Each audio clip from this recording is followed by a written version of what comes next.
National 5 Maths, Practice Paper G, Paper 1.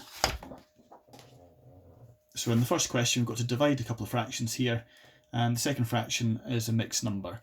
So what we're going to do first of all is to change that mixed number into an improper fraction.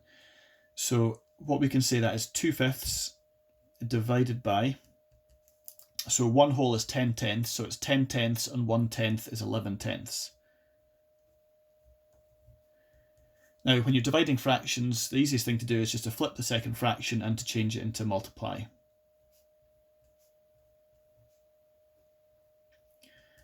And that gives us 20/55.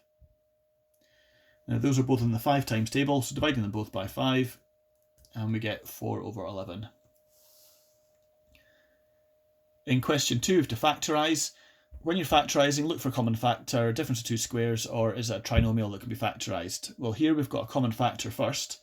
They're both in the 2 times table.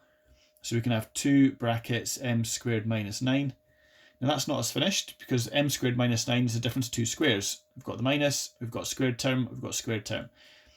So it's 2 brackets and it's m plus 3, m minus 3. If you have the plus and the minus all the way around, that's fine as well.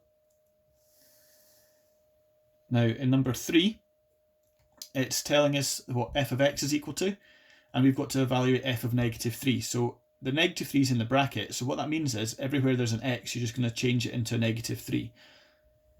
Now the easy mistake to make is to get the squaring bit wrong, so we've got to be careful with that. So it's 5 take away. Now we're going to put the -3 in a bracket because we're going to square that whole thing.